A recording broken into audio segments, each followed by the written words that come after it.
Дисциплинска постапка за Русковски, уште две обвинителки вклучени во истрагата и претресите за потенцијалните злоупотреби на Арафат Муареми во финансиската полиција.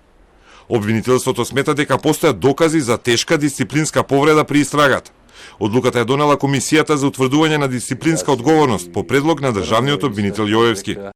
Комисијата оцени дека постои основано сомнение дека трите јавни обвинителки сториле тешка дисциплинска повреда од членот 91 алинеја 6 од Законот за јавното обвинителство. Против ова решение на Комисијата не е дозволена жалба.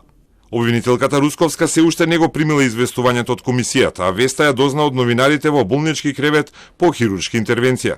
Таа, како и другите две обвинителки, Ивана Трајчева и Елизабета Јосифовска, на седницата на Комисијата, ќе имаат право да поднесуваат своји докази и ќе се соочат со пријавителот, поранешниот директор на финансиската полиција Арафат Муареми. Обвинителството за гонење на организиран криминал и корупција отвори предистрага по пријави за злоупотреби на Муареми во истраги на финансиската полиција.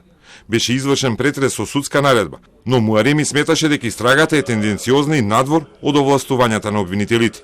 Ги пријави обвинителките, а обвинителството им отвори постапка додека Советот на јавни обвинители ја суспендираше Русковска од раководното место во обвинителството за гонење на организиран криминал.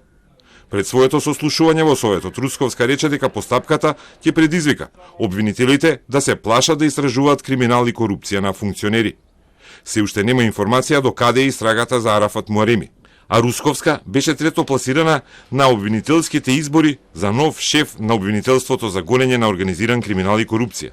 66 обвинители за позицијата клучна за гонење на организиран криминал и корупција меѓу функционери го избра најнеискусниот кандидат Ислам Авази.